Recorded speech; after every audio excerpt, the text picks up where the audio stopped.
절대와 상대. 깊은 밤이다. 아무도 없는 적막하기 그지없는 이 시간에 마치 막스 피카르트가 침묵에 대한 대서사시를 읊었던 것과는 반대로 대화에 대하여 써보고 있다. 그가 말한 그 신비로운 침묵이 나의 글 속에 스며들어 있기를 바라면서 말이다. 사람과의 만남에서 대화는 필수적인 요소이다. 대화 없는 만남은 상상할 수가 없다. 그것은 마치 공기를 마시는 것과 같기 때문이다. 이렇듯 대화는 우리 삶에서 가장 중요한 소통의 방식일 것이다. 그럼에도 불구하고 필자는 언제 대화다운 대화를 해보았는지 기억이 잘 나지 않는 것 같다. 어쩌면 그것은 나 자신에게 문제가 있었기 때문이리라. 이는 대부분의 대화를 싸워 이겨야 하는 전투로 여겼기 때문일 수도 있겠고, 혹은 무슨 자존심이 걸려있는 사활의 토론장으로 생각했기 때문이었던 것 같다. 그리하여 지금껏 아군과 적군, 친구와 원수로 무의식적인 선을 긋고 살아온 것 같다. 하지만 세월은 나의 스승. 이런 자기 착각 속에 살다가 노사연의 바람이라는 노래 가사처럼 어느 날 갑자기 세월의 한복판에 덩그러니 혼자 있는 듯한 불안이 엄습해왔다. 그리고 주위를 둘러보니 아무도 내 옆에 없었던 것이다. 그래서 사방이 적들로 둘러싸여 있는 듯한 그 느낌은 사실 그들이 나에게 느끼는 감정이었음을 깨닫게 된 것이었다. 예의상 그럴듯한 친분관계를 유지해온 나에게 오히려 그들이 껄끄러우면서도 우호관계를 지키고자 노력하고 있었음을 알게 되었다. 생의 한가운데라는 책에서 루이제 린저가 고뇌했던 것처럼 자유와 존중은 왜 자리를 비웠을까? 다정함과 편안함은 나를 버리고 어디로 갔을까? 기쁨과 행복은 곧 온다고 해놓고 왜 지금까지 함흥차사인가? 그래서 나도 내 안에 감추어져 있는 이 문제를 고민하지 않을 수 없었고, 문제의 실마리를 풀고 싶은 마음 간절할 수밖에 없었다. 그리하여 나는 절대와 상대라는 화두로 이 글을 써보기로 했다. 무엇보다 지금껏 내가 자행해왔던 폭력스러움을 되돌아보면서 동시에 편향된 나의 무지함과 그로 말미암아 형성된 편협한 나의 생각을 부끄럽게 여기면서 말이다. 왜냐하면 이 편협함은 너에 대한 폭력이라는 결과로 그대로 이어졌기 때문이었다. 나의 말만 쏟아내고 나의 주장만 일방적으로 내세워 너의 입을 닫게 만든 그 폭력 말이다. 이 사실을 깊이 깨닫고 이 글을 써보는 것이니 혹시나 나 같은 어리석음을 반복하는 자가 없기를 바란다. 그리고 나의 똥꼬집을 깨부수어준 친구들과 진심으로 나에게 충고해준 많은 신자분들에게, 그리고 무엇보다 나를 가르쳐주시고 이끌어주셨던 신학교 은사 신부님들에게 감사하는 마음 잊지 않고 이 졸작을 써본다. 이 글 자체가 또 하나의 폭력이 되지 않기를 간절히 바라면서 말이다. 1. 대화를 한다는 것은 대결을 의미하는 것이 아니다. 대화한다는 것은 결코 대결을 의미하는 것이 아닐 것이다. 그 좋은 예가 한스 우르스 폰 발타사르가 말해주는 엄마와 아이의 대화를 할 수 있겠다. 엄마와 아이의 지적 수준의 차이는 하늘과 땅의 차이만큼 크다. 그런데도 얼마나 대화가 잘 되는가. 엄마는 아이에게 이기기 위해서 대화하지 않는다. 또한 아이도 엄마를 이기기 위해서 질문하지 않는다. 그저 세상이 궁금해서 왜? 라고 물어보는 것이다. 또한 엄마는 이 질문을 도전적으로 받아들이지 않는다. 물론 엄마가 그 질문에 대한 답을 이미 알고 있기 때문일 수도 있겠다. 가끔씩 엄마도 모르는 것을 아이가 물어보면 신경질 내는 갱년기 엄마도 있으니까 말이다. 하지만 통상적으로는 그 질문조차 사랑스럽게 받아들인다. 엄마는 아이의 호기심 자체를 기쁘게 바라본다.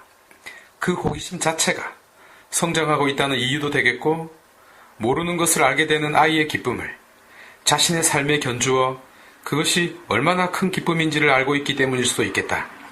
그러므로 아이의 무지를 경멸하지 않고 알고자 하는 욕망을 이해하여 인도하고 언젠가 지적인 자가 되리라는 기대도 은근히 가진 채 엄마는 아이의 그 왜 앞에서 진지하게 서 있게 되는 것이다.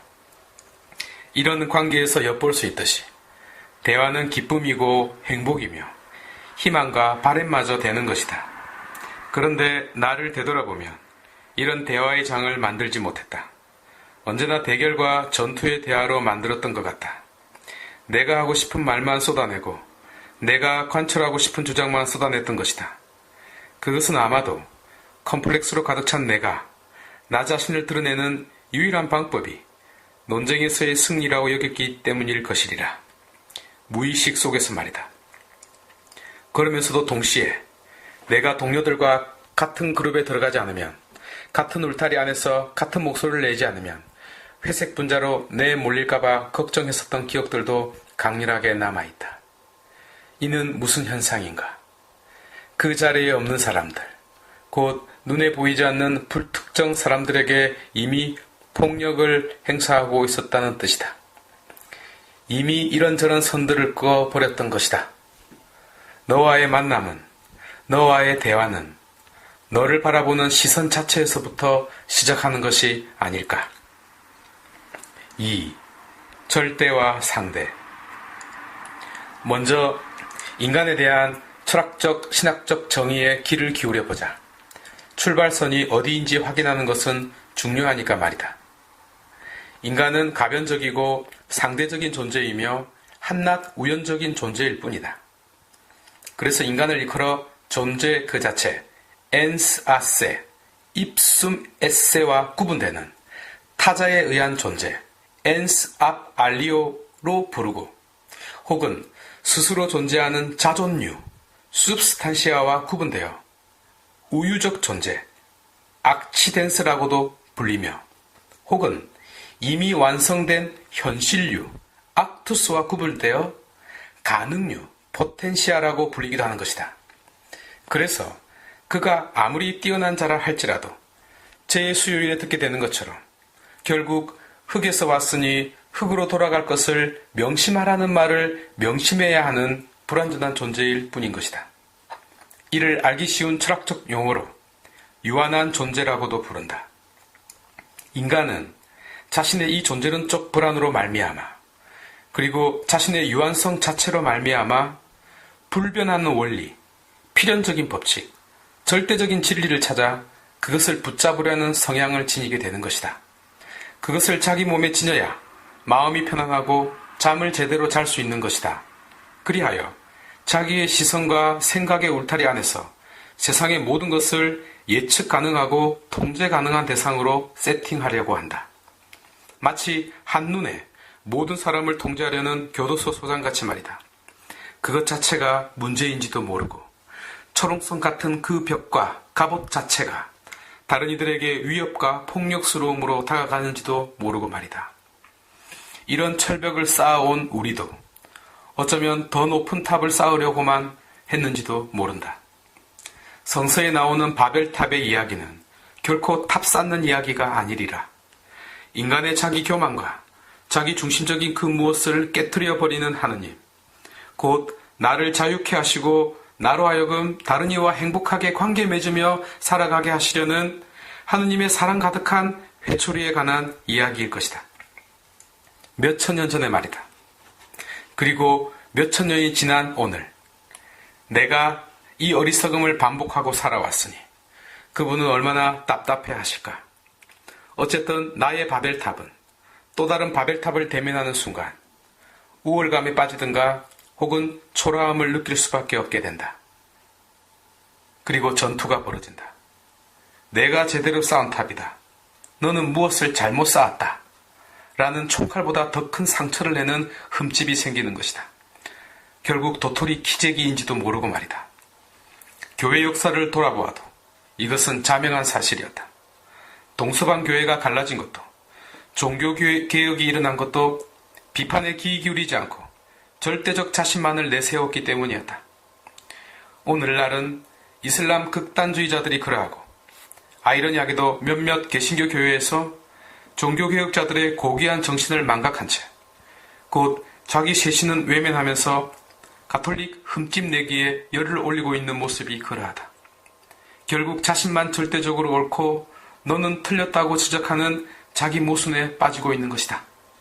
어마어마한 폭력스러움과 협박을 동반하면서 말이다. 그러니 진지하게 고민해보자. 세상에 절대적인 진리가 어디에 있는가? 세상의 상대주의를 경고하셨던 프란치스코 교황님에게 맞아 죽을지 모르겠다. 이 질문 자체가 나의 불신앙과 연결될까 걱정된다. 나는 절대적인 진리를 거부하는 것이 아니다. 그 절대적인 진리가 누군가에게 받아들여질 때에 어떤 모양새로 받아들여지는가를 묻고 있는 것이다. 그래서 세상에는 절대와 상대만 있는 것이 아니라고 말하고 싶은 것이다. 아니, 정확하게는 더 자세히 나뉘어진다고 말하고 싶다. 문학적 수식을 하는 것이 있으니까 말이다. 절대는 절대적인 절대와 절대적인 상대로, 상대는 상대적인 절대와 상대적인 상대로 나눌 수 있다는 뜻이다. 말 그대로 절대적인 절대는 신에게 그 영예를 드리고 상대적인 상대는 회의주의자에게 그 불명예를 준다고 가정하자. 그러면 통상 인간은 절대적인 상대와 상대적인 절대 사이에 살게 되는 것이다. 아닌가? 대화를 한다는 것은 너라는 상대가 있어야만 가능하니까 말이다. 그러니까 대화를 한다는 것은 내 자신이 너 앞에서 그 너가 누구라 할지라도 상대화가 된다는 것을 의미한다. 이 만남에서 절대적인 진리는 자신의 모습이 바뀐다. 예컨대 내가 절대적인 절대인 신을 홍길동에게 전하고자 할 때 그분이 절대적인 절대임에도 불구하고 나 자신이라는 필터를 통과할 때는 절대적인 상대로 바뀌고 마는 것이다. 내가 우연적이고 개별적이며 가변적인 존재이기 때문이다. 그런데 어찌하여 변하지 않는 절대적인 절대, 곧 최고의 진리가 그대로 전해졌다고 생각할까? 또 어떻게 그대로 전할 수 있다고 생각을 할까? 이것이 가능하다면 시험 치는 학생들은 전부 100점을 받을 것이다. 아니, 교회에서도 성서 퀴즈 대회를 해도 1등이 한 명만 나온다. 그럼 나머지는 잘못된 신앙을 가지고 있는 셈이 아닌가? 왜 그 아이들에게 절대적 절대인 신의 지식을 완벽하게 전해주지 못하는가? 더 힘든 일은 가르쳐주어도 금방 잊어버리는 갱년기 아줌마들에게 어떻게 그 신성한 지식을 전해줄 것인가? 그러니까 아무런 변형이나 변질 없이 그분을 전할 방법이 없는 것이다. 사실 구약의 그 많은 예언자들조차 절대적인 분의 메시지를 전할 때에는 자신이라는 필터를 통해서 전했고 자신의 생각과 영성과 삶을 통과해서 전했다. 그래서 각각 메시지가 달랐던 것이다. 어떤 사람은 불의를 고발했고 어떤 사람은 사랑을 전했고 어떤 사람은 약속을 전했고 어떤 사람은 정의를 전했고 어떤 사람은 법을 전했고 어떤 사람은 순수한 제의를 전했고 어떤 사람은 말씀을 전했다. 그리고 이것이 더 풍요롭게 그분을 전할 수 있었던 방법이기도 했다. 아니, 하느님 당신 자신조차도 모세 앞에서 인격적인 너의 모습, 곧 상대적으로 서 계셨다. 떨기나무를 통해 현현하신 모세와의 대화를 보시라. 절대적인 그분 앞에서 모세가 얼마나 건방지게 말대꾸를 하고 토를 달고 있는지 말이다. 하지만 바로 여기에서 너를 존중하시는 절대자의 모습을 감동적으로 보게 된다. 이는 그분이 모세에게 대했듯이 똑같이 그렇게 존귀한 태도로 나를 대하시고 있음을 깨달을 수 있게 해준다. 절대지존께서 나의 어리석은 생각과 의지와 자유를 존중하고 계시는 것이다. 500년 전에는 가톨릭 신자들과 대화를 할 수 없었다. 꽉 막혀서 말이다. 500년이 지난 오늘에는 개신교 교회, 죄송하다, 몇몇 한국의 일부 교회 신도들과 대화를 할 수 없게 되고 말았다. 더 꽉 막혀서 말이다. 예수 그리스도께서 지상생활을 하실 당시 그분은 모스크바 사람들이 당신을 믿지 않았다고 화내지 않으셨다. 북아메리카에 살고 있던 인디언들이 당신을 받아들이지 않는다고 협박하지 않으셨다. 어쩔 수 없는 지리적 거리감은 말 그대로 어쩔 수 없는 일이지 않는가? 어찌하여 복음의 기쁜 소식에 폭력의 옷을 덧 입히고 자유의 대헌장에 지옥의 스카풀라를 씌우고 있는가? 종교개혁이 일어나기 500년 전으로 더 거슬러 올라가며 오늘의 문제를 더 깊이 이해할 수 있는 역사적 사건이 있다. 바로 1054년의 동서방 교회의 갈라짐이다. 이는 다른 곳에서 상상할 수 없는 비극을 만들어내고 말았는데 1차, 2차 세계대전의 시발점이 되었고 20세기 가장 더러운 전쟁이라는 명예를 수여받은 발칸반도가 바로 그 주인공이다. 세르비아와 크로아티아는 본래 같은 민족이었다. 우리나라의 전라도와 경상도처럼 말이다. 그런데 동방교회와 서방교회가 갈라지면서 크로아티아에는 가톨릭이, 세르비아에는 그리스 종교가 들어가 서로 분열과 분리의 길을 걷고 말았다. 종교의 차이는 다른 경제적, 지리적, 환경적 차이를 불러 모았다. 여기에 역사적, 감정적 차이가 합세하여 인종 청소와 살육이 되풀이되는 과정을 거치고 말았다. 그리고 이제는 정말 되돌이킬 수 없을 만큼 벌어지고 말았던 것이다. 그러니까 1000년 동안 싸우고 있는 것이다.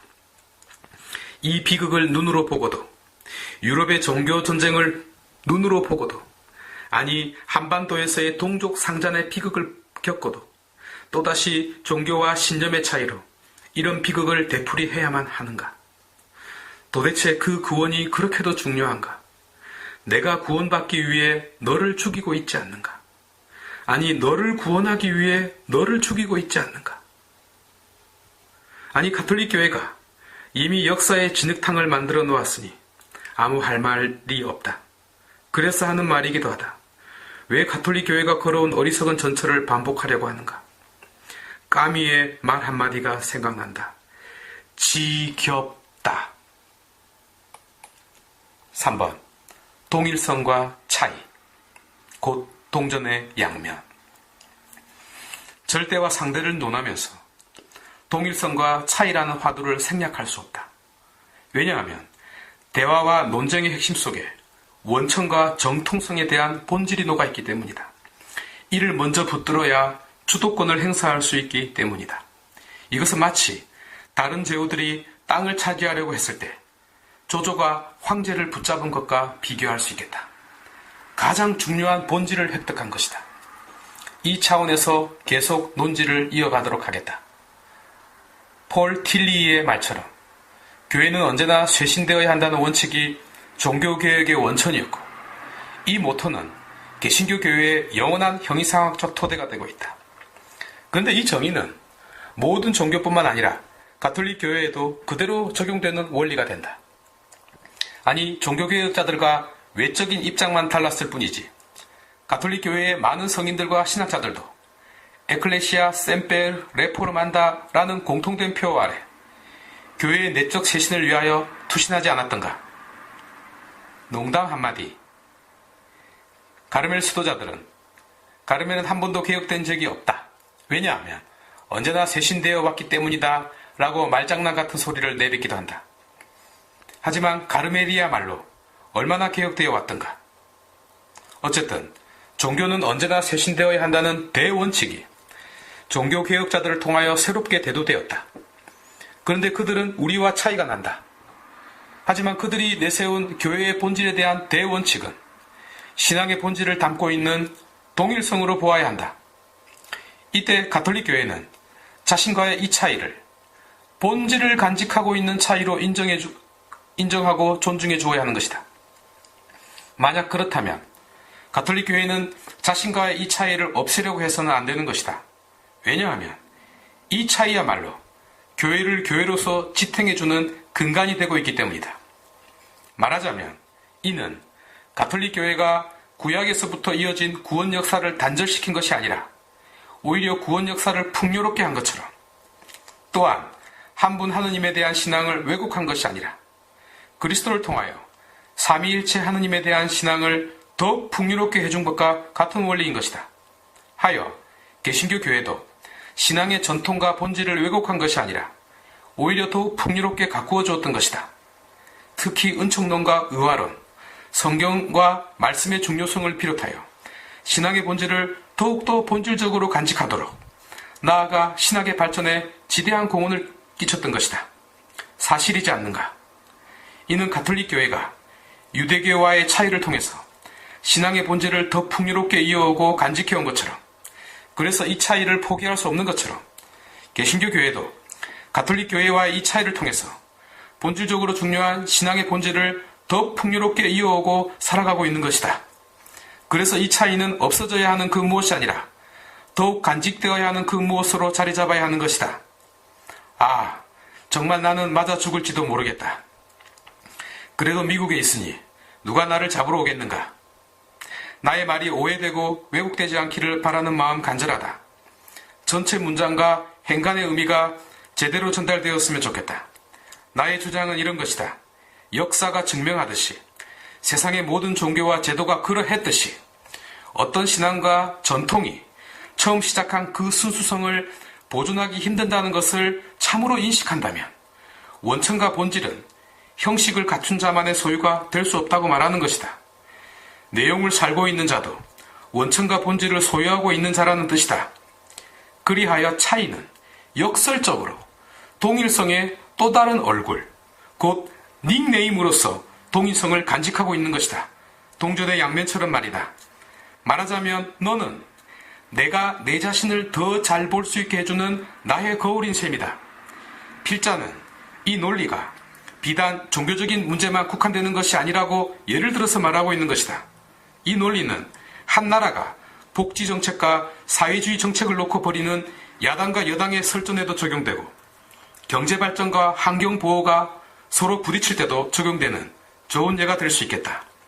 뿐만 아니라 회사나 학교, 단체와 단체, 나아가 나와 너와의 의견도 마찬가지일 수 있다는 말을 하고 있는 것이다.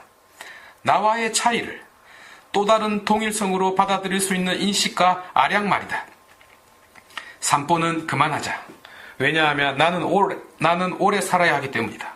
아직 결혼도 못했다. 내친 걸음 계속 걸어가 보겠다. 4. 절대와 폭력. 흔들리는 갈대는 폭풍과 몰아쳐도 쓰러지지 않는다. 오히려 튼튼해 보이는 큰 나무들이 넘어지고 만다. 절대적인 권위만으로 자신을 내세웠기 때문인 것이다. 생각해보자. 신을 전한다는 그 사실만으로 자신이 절대적으로 옳다면 똑같은 신을 전하는 다른 이들의 의견은 어떠해지는가? 같아야 하는데 다르다. 내용도 표현도 다르다. 누가 옳을까? 그때도 자기 말이 옳은가? 근본주의자들조차 자기 말이 그르다는 사실은 알면서 말한다고 한다. 더 큰 문제는 절대적인 절대를 전하는 내가 나 자신도 모르는 사이에 스스로를 절대적인 자리에 앉힌다는 점이다.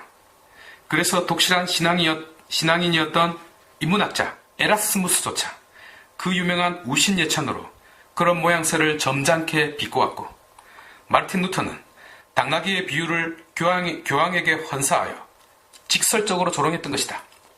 어떤 당나귀가 자기 등에 귀한 상을 모시고 가고 있었는데 모든 사람들이 이상하게 자기 앞에 굽신거리고 경배하지 않는가. 이 당나귀는 자기를 보고 경배하는 줄 알고 우쭐해졌던 것이다. 갑자기 걸음걸이가 패션쇼 하듯 바뀌고 온갖 폼을 다 잡았다. 꼴불견이었던 것이다. 그런데 자기 등 위에 그 상이 내려지고 나자 사람들은 그 당나귀의 엉덩이를 힘껏 걷어차버렸던 것이다. 그래서 그 길로 서울대학병원에 가서 치질 수술을 받고 지금까지 고생하고 있다는 그 비유가 500년이 지났어도 아직도 회자되고 있는 유명한 이야기로 전해졌던 것이다. 절대를 등에 업었다 하여 자신이 절대가 되지 않는다. 신을 자기 집에 모셨다고 하여 자신이 신이 되지 않는다. 안타깝게도 이 사실을 깨닫는데 평생이라는 시간이 걸린다. 평생 말이다. 아니다. 이것도 빠른 것이다. 죽을 때까지 깨닫지 못한다. 그래서 죽음은 공평한 신의 선물이 된다. 절대조차도 손을 펴고 가게 만들기 때문이다. 만약 죽음이 없었다면 어떻게 되었을까? 세상은 끔찍 그 자체, 지옥 그 자체, 폭력 그 자체가 되었을 것이다. 자신이 절대라고 확신하는 자들로 가득 차 있을 테니까 말이다.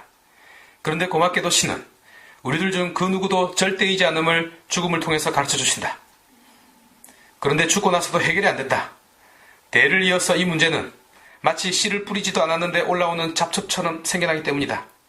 이것이 가장 무서운 인류의 불치병 중의 하나인 셈이다. 자신을 절대와 동일시하는 오류 말이다. 근현대 사회가 민주주의라는 시스템을 왜 갖추었겠는가? 절대왕정은 폭력과 시행착오를 낳을 위험이 너무나 크기 때문이다. 하여 나는 이런 생각도 해보았다. 사람이 자신을 상대화할 줄 안다면 종교도 필요 없을지 모른다고 말이다. 종교란 우리 스스로의 어리석음을 밝히는 것이다. 내가 한 말 치고 너무 멋진 것 같다. 내 말을 뒷받침이라도 하듯 학자들은 의외로 자신을 상대화할 줄 아는 것이 인간의 놀라운 특징이라고 밝힌다. 이를 객관의 자리에 놓을 줄 안다고 표현하기도 한다. 동물들은 이 능력이 현저히 떨어진다. 자신을 제3자로 위치 이동할 수 있는 능력. 이것이 인간의 탁월함이다. 그리고 생각해보자. 흔히 예수 그리스도를 신이라고 주장하고 믿고 있지 않는가? 그렇다 치자. 또 맞아 죽겠다. 그렇다고 치자가 아니라 그렇다고 말하자. 이것도 가정이라 돌멩이 맞겠다. 그분은 신이다. 신이 맞다. 호모이오시스, 곧 유사함이 아닌 전능하신 하느님과 호모우시오스, 곧 동일 본성이고 그 능력이 똑같다. 그런데 그분은 어떠하셨는가? 필리피 창가가 참으로 아름답게 노래하듯 그분은 자신을 낮추셨고 겸손하셨다. 절대적 절대가 자신을 낮추셨는데 어찌하여 내가 나의 우둔한 생각을, 나의 어리석은 주장을 절대로 운운할 수 있는가? 정말 무서운 폭력이지 않는가? 왜 나와 너와의 대화가 절대적 상대 혹은 상대적 절대로서는 이루어질 수 없는가? 종교뿐만이 아니라 정치, 이념에서도 마찬가지이다. 나는 그렇게 절대적으로 옳은가?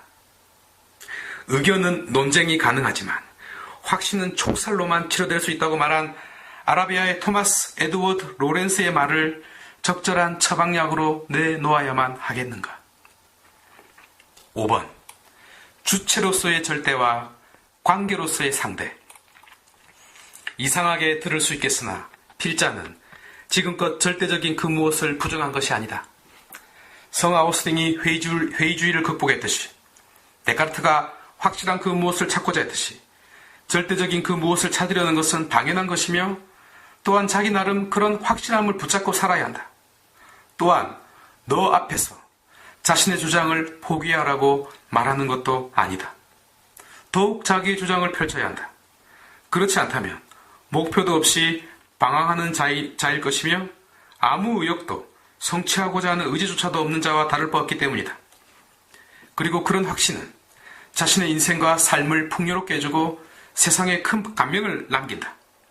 예컨대 사도 바오로는 그 누구보다도 예수 그리스도에 대한 확신으로 살았던 분이시다. 기독교가 기독교로의 모습을 갖출 수 있었던 것은 그의 덕분이라고 해도 과언이 아닐 것이다. 그리스도에 대한 그의 확신이 2000년의 역사를 풍요롭게 한 것이다. 여기서 다시 강조해보고 싶다. 사도 바오로의 신앙에 대한 확신은 자기 삶의 주체로서의 확신인 셈이다. 곧 그 자신에게는 절대적인 것이었고 포기할 수 없는 확신이었다. 그리고 같은 신앙의 울타리에 있는 신도들에게도 자기 확신을 강조했다. 이것은 폭력과는 거리가 먼 것이다. 비록 그가 언성을 높이고 비신학적 행위에 대해 분노를 표출했다 할지라도 말이다. 이렇게 말하고 나니 내 논리도 모순이 생기는 것 같다. 그런데 바오로가 그리스 도시에 전했던 일들을 생각해보자. 그 좋은 예가 신전에 적혀있던 문구, 곧 아무도 모르는 신에게 라는 글귀를 하느님이라고 설명하고 전달한 것이 되겠다. 그는 공통분모를 찾으려고 했던 것이다. 곧 대화의 물꼬를 틀려고 했던 것이다. 진리를 전하고 싶은 그의 간절한 마음이 느껴진다. 그러나 그는 그리스 사람들이 우상에 빠져있고 잡신들의 보호나 받는 형편없는 자들이라고 비하하지 않았다. 그들 또한 진리를 찾고자 발버둥치고 있는 존귀한 자들로 보았던 것이다. 그럼에도 불구하고 자기 탓 아닌 탓으로 그분을 만나지 못하고 있음을 알고 설명하고 대화하고 있다. 그분은 너는 틀렸고 너는 무식하고 너는 천박하기 때문에 가르쳐준 것이 아니었다. 바오로는 그들의 2% 부족함을 대화로서 보완해 준 것이다. 멋진 대화이지 않는가? 칼 라너의 종교간의 대화가 생각난다. 내 기억으론 그는 이렇게 주장했다. 기독교인들이 더욱 기독교인이 될 때, 불교인이 더욱 불교인이 될 때, 그것이 진정한 대화이며 만남이라고 말이다. 기독교인이 불교를 존중한답시고 절에 가서 예불을 드리는 것이 존중이 아닌 것이다. 불교인이 기독교를 존중한답시고 교회에 나와 예배를 보는 것이 존중이 아닌 것이다. 그것은 개그 콘서트에 나올 법한 웃기는 쇼만 될 뿐이다. 자신을 잃어버려서는 안 된다는 의미가 담겨 있는 것이다. 자신을 잃어버리지 않는 것, 곧 무엇보다도 먼저 자신의 정체성과 자기 확신을 더욱 정확하며 살아가야 하는 자여야 되는 것이다. 그래야 나와 너와의 만남과 진정한 대화가 이루어질 수 있는 것이다. 나는 이 의견에 깊이 동감하고 동의한다. 그러나 이 확신은 폐쇄적인 확신이 아니다. 자기 환상적 확신이 아니다. 더욱이 너에 대한 판단과 단죄가 아니다. 너에 대한 존중이다. 나와 차이가 나는 너에 대한 존중인 것이다. 그래서 주체로서의 절대, 곧 자기 확신과 관계로서의 상대, 곧 너에 대한 존중이 함께 자리를 하는 것이다. 얼핏 내 논리는 모순처럼 들릴 수 있을 것이다. 자신의 주장을 마음껏 펼치되 자신과 차이가 나는 너를 존중한다고 하니까 말이다. 그러나 그렇지 않다. 이런 예를 들어보고 싶다. 내가 아이들을 데리고 중국집에 갔다. 나는 짜장면이 맛있다고 데리고 갔는데 몇몇 아이는 짬뽕을 시켰다. 맞다, 이 그림이다. 나는 짜장면이 맛있다고 짬뽕 먹는 아이 앞에서 식사 시간 내도록 목소리를 냈다. 설득시켰다. 다음번에는 짜장면 먹자고 말이다. 그 아이가 말한다. 신부님이 사주겠다는데 왜 마다하겠어요? 아무도 서로의 주장을 포기한 것이 아니다. 그러나 서로를 존중하고 있다. 우리 어른들이 아이들보다 못했어야 되겠는가? 나오면서 대화의 본질에 대한 지금까지의 나의 논리가 또 하나의 폭력으로 다가간 것이 아니기를 진심으로 바라며 마무리해보고자 한다. 나와 너와의 진정한 만남을 희망하면서 서로를 바라보는 눈부터 존중과 사랑으로 시작해보자고 제안하고 싶다. 공원의 벤치에 내가 앉아있다가 너가 오면 조금 옆으로 앉아주는 센스, 곧 내 안에 너의 자리를 마련해주는 것이 대화였으면 좋겠다. 나와 너가 절대와 상대로 만나 한쪽이, 아니 양쪽이 엄청난 피를 흘리는 관계가 아니었으면 좋겠다. 나와 너가 함께 공존하는 세상이었으면 좋겠다. 절대인 너를 쓰러뜨리고 상대인 나만 나오면 진리는 상대적인 것이라는 나의 주장이 곧 절대적인 진리가 되는 자기 모순에 빠질 것이다. 반면 절대인 내가 상대인 너의 입을 침묵시켜버리면 나 홀로 이 세상에서 떠돌고 있는 외톨이가 되고 말 것이다. 너를 귀한 친구, 아니 첫 미팅에서 만난 신데렐라, 곧 또 하나의 동일성, 혹은 나를 비춰주는 거울로 대하듯 대해보자는 것이다. 그렇지 않고 원수를 보듯 덤빌 것 같으면 레오나르도 디카프리오와 클레어 데인지가 주연한 로미오와 줄리엣의 영화 대사 중 하나를 마음에 새겨보는 것이 어떨까? 로미오, 오 로미오, 왜 이름이 로미오인가요? 아버지를 잊으시고 그 이름을 버리세요. 그렇게 못하시겠다면 저를 사랑한다고 맹세만이라도 해주세요. 그러면 저도 캐플릿의 성을 버리겠어요. 운명에 희롱당하는 바보가 되지 말자.